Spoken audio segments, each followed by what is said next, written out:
For most of February, I've been listening to useful idiots sing the praises of Vladimir Putin's leadership, not the least of which is a certain former US president who in one notable way is responsible for the survival of the Ukrainian state to this point.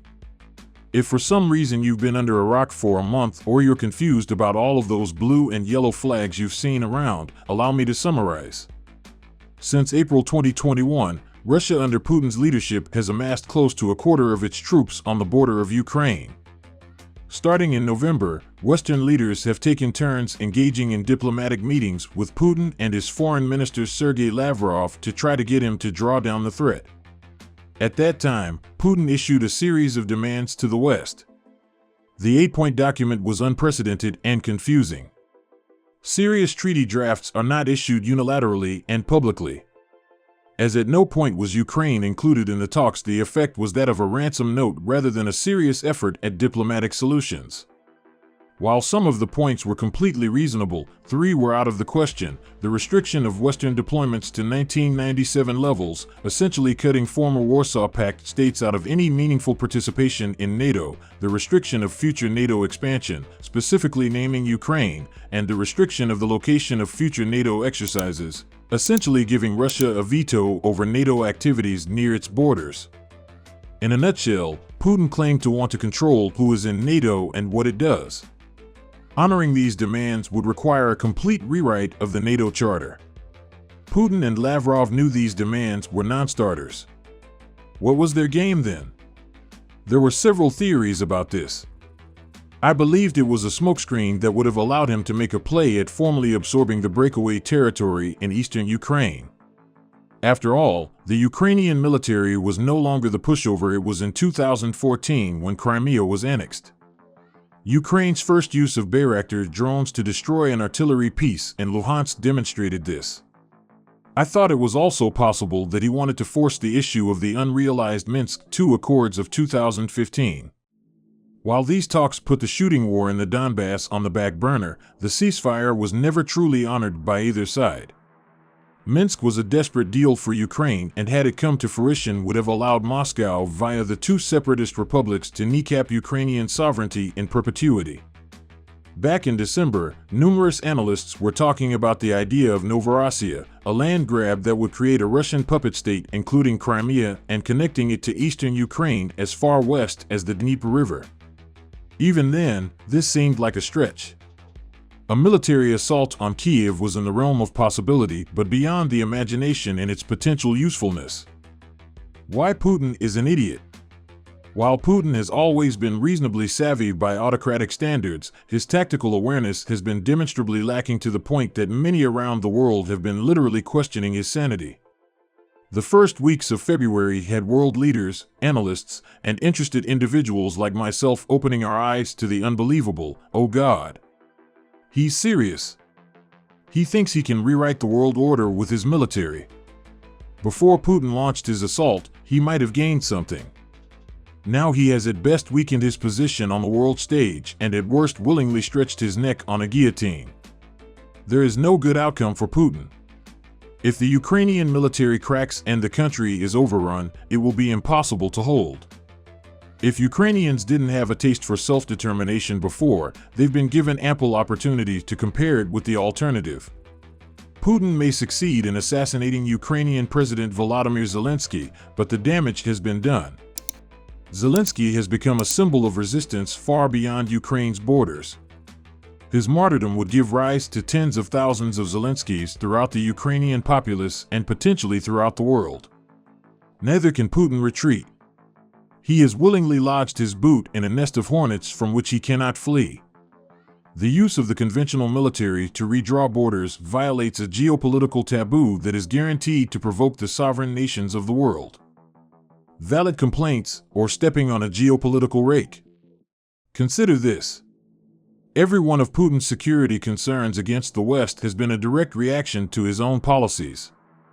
Putin likes to tout the cultural brotherhood between Russians and Ukrainians. Initially, he used the pretext of protecting Russian speakers in Ukraine to justify his military support of separatists in the Donbass. While at one time Ukrainians might have agreed with him, that is certainly no longer true.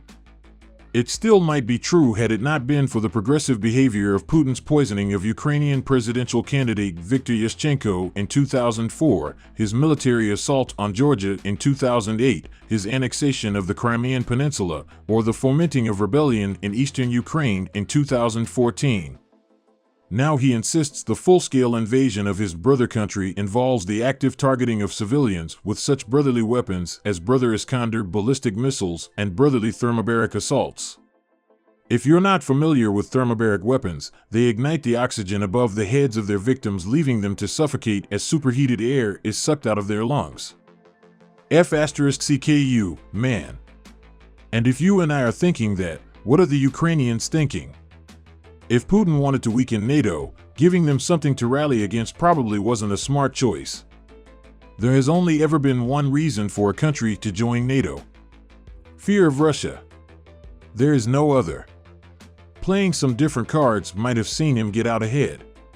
He was counting on Germany's new leadership to capitulate to energy needs rather than oppose him.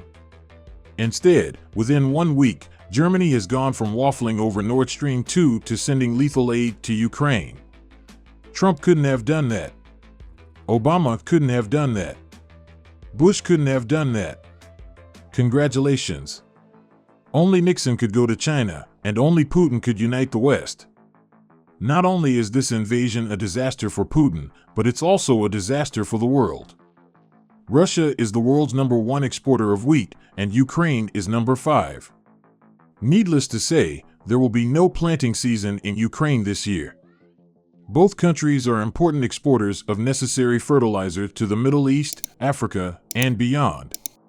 Whether or not Russian crude oil eventually falls under sanction, Russia's recent sinking of the cargo vessel Helt will have severe implications for Russia's ability to transport goods, including oil, on foreign-flagged ships. Famine and out-of-control energy costs will destabilize everyone, not just Europe. It's shocking to say, but given these realities, a nuclear disaster or the escalation into larger conflict is just icing on the cake. Speaking of idiot contests, while Donald Trump's absurd claims that Putin wouldn't have invaded Ukraine if he had retained the presidency are the self-fellating ramblings of an irrelevant narcissist, I applaud him for approving the sale of lethal aid to Ukraine in 2019. I don't so much applaud him for making the sale tit-for-tat contingent on Zelensky's help in smearing his political opponents. It should be fairly obvious that NATO would not have united under his leadership against Putin.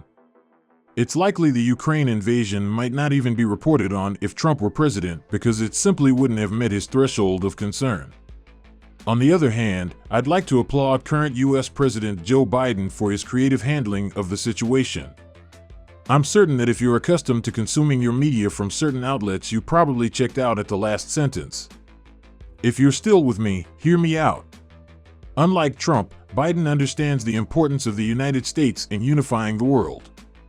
While it's satisfying to counter a belligerent world leader with balled fists and military threats, Biden has worked to bring allies together in a common cause. Just as Putin has surrounded Ukraine with military threats, Biden has surrounded Russia with financial threats. While Zelensky has inspired the world, that inspiration would be useless without the diplomatic noose carefully knotted by the Biden administration. I see a lot of Biden criticism, particularly by military veterans, that these sanctions are meaningless as long as the world continues to import Russian oil. While I understand that sentiment, the unified sanctions have been devastating to Russia.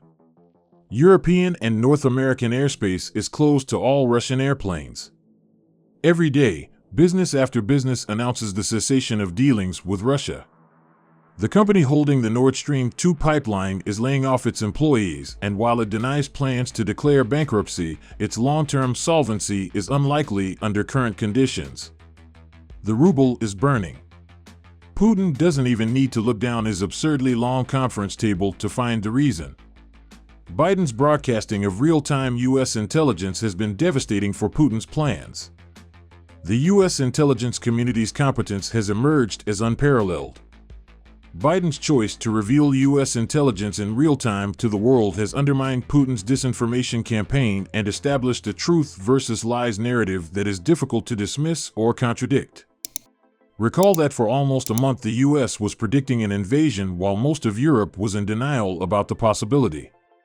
The conflict in Ukraine is a tragedy. The world is shocked, and let's be clear, part of that shock is over Vladimir Putin's geopolitical incompetence. No matter what happens, his actions will at best spell his decline and at worst, his demise. No matter what happens, the world can look forward to a period of instability and chaos in the immediate future. While the gas may have always been present, Putin has lit the match. Thanks for watching. Don't forget to subscribe and like the video.